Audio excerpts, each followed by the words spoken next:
سن کر کہتی ہیں آپ نے بالکل ٹھیک کہا، سلطان ابھی آتے ہی ہوں گے۔ اب یہ بات چیت جاری ہوتی ہے، اسی دوران سلطان باشرہ خاتون کے ساتھ ان کے خیمے سے باہر آ جاتے ہیں۔ بلاخر ترکان خاتون سلطان کو دیکھ کر مطمئن ہو جاتی ہیں اور پھر سلطان انہیں بتاتے ہیں کہ میں محل آرام کرنے کے لیے نہیں جاؤں گا۔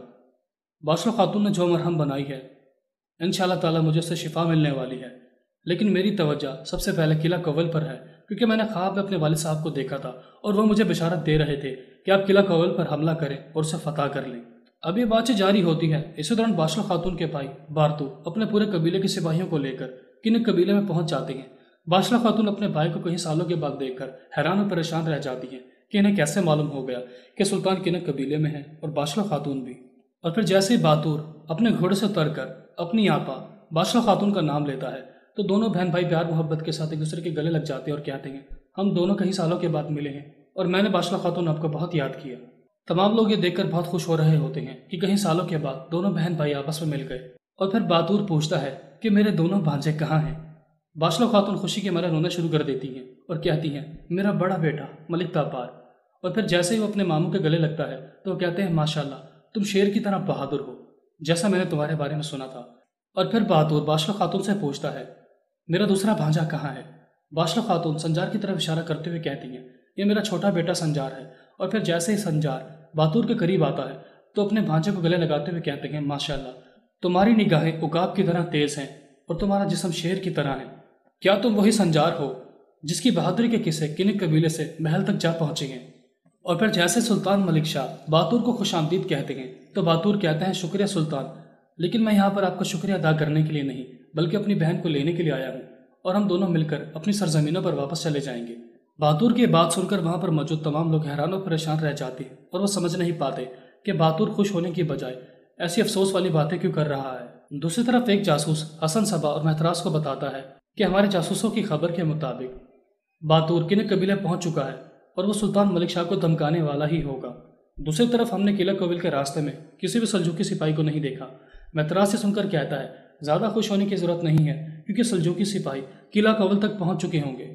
حسن صبا سن کر کہتا ہے تمہارے وازن تینی شہنشاہ نے بھی تمہاری مدد کے لیے بہت سے سپاہیوں کو بھیجا ہے، تم ان کی حفاظت میں قلعہ کوول تک جا سکتے ہو۔ اور جبکہ باتور سلطان کو دھمکانے کے لیے کنک قبیلے میں پہنچ چکا ہے، ابھی سلطان جنگ کرنے کی حالت میں نہیں ہے کیونکہ سلطان کو ابھی باتور سے خطرہ ہوگا۔ کیا آپ اس کو ملکہ بنا کر رکھیں گے، خوش رکھیں گے؟ لیکن اسے جلا وطن کر دیا گیا اور اسے ساری زندگی آپ سے دور رکھا گیا۔ اور میں نے سنا ہے کہ باشرہ خاتون کو ان کے حق نہیں دیے جا رہے، اور تو اور میرے دونوں بھانجوں کو ولی عہد نہیں نامزد کیا گیا۔ کیا یہ ناانصافی نہیں ہے؟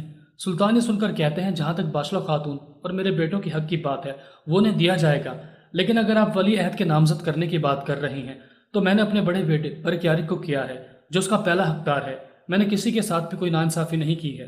سلطان ملک شاہ باتور کو سمجھانے کی بہت کوشش کرتے ہیں لیکن باتور سلطان کی باتیں نہیں مانتا اور کہتا ہے آپ نے برق یارق کی وجہ سے جو کہ ہمیشہ آپ کے اور اپنی والدہ کے سائے میں رہا ہے اسے ولی عہد نامزد کر دیا گیا ہے۔ میں جانتا ہوں کہ وہ بھی آپ کی اولاد ہے، لیکن میرے بھانجوں کا کیا؟ ایک بھانجا اپنی ماں سے دور رہا، دوسرا اپنے باپ سے، اور وہ بھی ریاست کی بھلائی کی خاطر کیے گئے فیصلوں کی وجہ سے۔ میری بہن اور میرے بھانجوں کو کیا ملا؟ زندگی بھر تکلیف۔ سلطان سن کر کہتے ہیں اگر باشرہ خاتون تمہاری بہن ہے تو وہ میری بیوی بھی ہے، یہ ہمارے گھر کا معاملہ ہے، تم اس قسم کا فیصلہ نہیں کر سکتے۔ اور پھر جیسے دونوں میں بحث شروع ہو جاتی ہے تو باشرہ خاتون کہتی ہیں میں آپ کے ساتھ جانا نہیں چاہتی میرے بھائی، میں یہاں پر رہ کر ہی خوش ہوں، مجھے کسی سے کوئی بھی شکایت نہیں ہے، نہ مجھے آپ سے کوئی شکوہ ہے نہ سلطان سے۔ باتور سن کر کہتا ہے میں آپ کے ساتھ ناانصافی ہونے نہیں دوں گا، یہ ہماری روایات کے خلاف ہے، اگر آپ رہنا بھی چاہتی ہیں تو میں آپ کو اکیلے یہاں پر رہنے نہیں دوں گا، میں آپ کو اپنے ساتھ اپنی سرزمین پر واپس لے کر جاؤں گا اور مجھے کوئی نہیں روک سکتا۔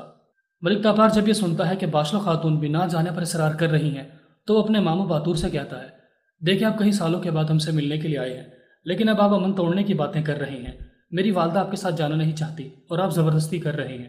سنجار بھی سن کر کہتا ہے ملک تاپار بالکل ٹھیک بول رہا ہے ماموں جان، ہم قلعہ کوول پر حملہ کرنے کے بارے میں سوچ رہے تھے اور ضرور ہمارے دشمنوں نے آپ کو ہمارے خلاف ورگلایا ہے تاکہ ہم قلعہ کوول کو فتح نہ کر سکیں، وہ ہمیں ایک دوسرے کے خلاف کرنے کی کوشش کر رہے ہیں، ہمیں مل کر کام کرنا چاہیے نہ کہ ایک دوسرے کے خلاف ہو کر۔ باتور سن کر کہتا ہے تم لوگوں کے ساتھ ناانصافی ہوئی ہے، تم کیوں نہیں سمجھ پا رہے؟ اب بھی تم اپنے بابا کی سائڈ لے رہے ہو، تمہیں چاہیے کہ تم دونوں بھائیوں میں سے کوئی ایک ولی عہد نامزد کر دیا جائے۔ میں نے اپنا فیصلہ سنا دیا ہے، میں سوچنے کے لیے سلطان کو وقت دیتا ہوں کہ وہ اپنا فیصلہ بدلیں اور اس بات پر غور کریں۔ اور پھر باتور جانے سے پہلے اپنا فیصلہ سنا کر جاتا ہے کہ سب سے پہلے میرے بھانجوں کا مسئلہ حل کیا جائے گا، اس سے پہلے آپ قلعہ کوبل کو فتح نہیں کر سکتے۔ اگر آپ نے ایسا نہ کیا تو میرا لشکر آپ کے لشکر سے ٹکرانے کے لیے تیار کھڑا ہے۔ سلطان ملک شاہ بہادر سے کہتے ہیں، تم سمجھنے کی کوشش کرو، میں تم سے لڑنا نہیں چاہتا۔ ہمارے ہاں کئی سالوں تک امن رہا ہے، اب تم ہمارے امن معاہدے کو توڑنے کی باتیں کر رہے ہو۔ میں اپنے خاندان میں سے کسی بھی فرد کو زبردستی تمہارے حوالے نہیں کروں گا، اگر کوئی جانا چاہے گا تو اپنی مرضی سے، لہٰذا مجھے کافروں کو مارنے کی بجائے بھائیوں کو مارنے پر مجبور نہ کرو۔ اور پھر جیسے باتور وہاں سے جاتا ہے تو حاجی صاحب سلطان سے کہتے ہیں، یہ ہمارے دشمنوں کی چال ہے، کیونکہ جیسے ہم قلعہ کوبل کو فتح کرنے کے ناظرین، آج کے اس ایپیسوڈ کا اختتام ہوا۔ ملتے ہیں ایک نئی ویڈیو کے ساتھ، تب تک اپنا خیال رکھیں۔